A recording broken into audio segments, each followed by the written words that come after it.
Bonjour, je suis Baya, coach parental et aujourd'hui j'ai envie de vous livrer une clé pour que vos enfants vous écoutent, coopèrent et fassent ce que vous voulez sans que vous ayez à crier, à tempêter et à perdre patience. Alors, je suis sûre qu'il vous est maintes fois arrivé de répéter 100 fois les mêmes choses.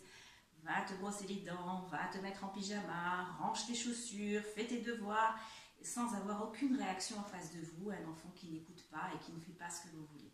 Du coup, vous perdez patience, vous vous mettez à crier, vous menacez de punition, de sanctions, de privation, et vous avez en face de vous des enfants qui finissent par obéir, mais pas parce qu'ils veulent coopérer, simplement parce qu'ils n'ont pas le choix et parce qu'ils ont peur. Résultat, vous vous sentez coupable d'avoir crié et d'avoir participé, contribué à une ambiance stressante et loin d'être sereine dans la famille.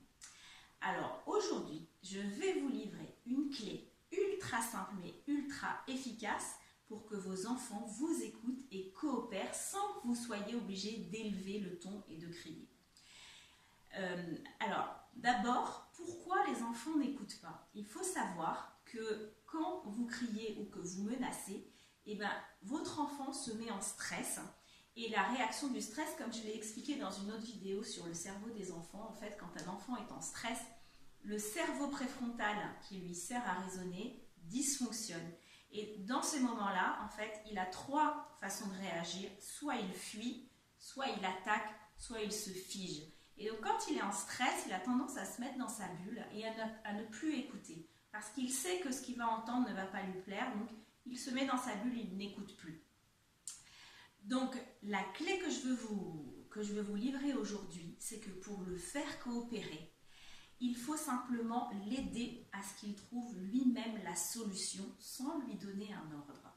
Donc, au lieu de lui dire range tes chaussures, ça fait 100 fois que je te répète que les chaussures, on les range dans le meuble et on les laisse pas traîner, ça fait 6 mois que je te le répète et tes chaussures elles sont encore dehors.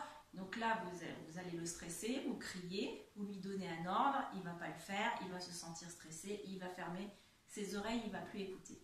À ce moment-là, au lieu de faire ça, posez-lui une question. Donc aidez-le à trouver lui-même la solution. La première option, c'est de lui poser une question, à lui dire « Rappelle-moi où se rangent les chaussures ?» Et donc à ce moment-là, il va réfléchir, il va se dire « Ah oui, les chaussures se rangent dans le meuble. » Et il va y aller tout seul parce qu'il aura trouvé tout seul la solution. Deuxième option, c'est simplement de décrire ce que vous voyez, sans l'accuser, sans qu'il se sente coupable ou qu'il se sente stressé, de lui dire simplement « il y a des chaussures qui traînent ici » ou de lui dire « les chaussures se rangent dans le meuble ». Et à ce moment-là, il va regarder les chaussures et il va dire « ah ben oui, c'est vrai qu'il y a des chaussures là ». Et il va réfléchir et il va se dire « ah ben oui, c'est vrai que les chaussures se rangent dans le meuble ». Et il va les mettre directement dans le meuble. Et franchement, c'est une petite astuce toute bête qui marche vraiment parce que l'enfant ne se sent pas accusé et il va garder son cerveau fonctionnel, il va réfléchir lui-même à la solution et le fait qu'il ait trouvé lui-même la solution, il va avoir envie de la mettre en œuvre sans que vous ayez à hausser le ton ou à faire quoi que ce soit. Voilà, donc j'espère que cette vidéo vous a plu, vous a apporté une clé, essayez de la mettre en œuvre et faites-moi des commentaires pour me dire si ça fonctionne. Et si vous voulez en savoir plus, n'hésitez pas à cliquer sur le lien qui est juste en dessous de la vidéo dans lequel je vais vous livrer des vidéos pour vous apprendre comment fonctionne un enfant, comment fonctionne son cerveau et comment faire en sorte qu'il ne fasse plus de crise ou qu'il gère lui-même ses crises sans que vous ayez à stresser. À bientôt!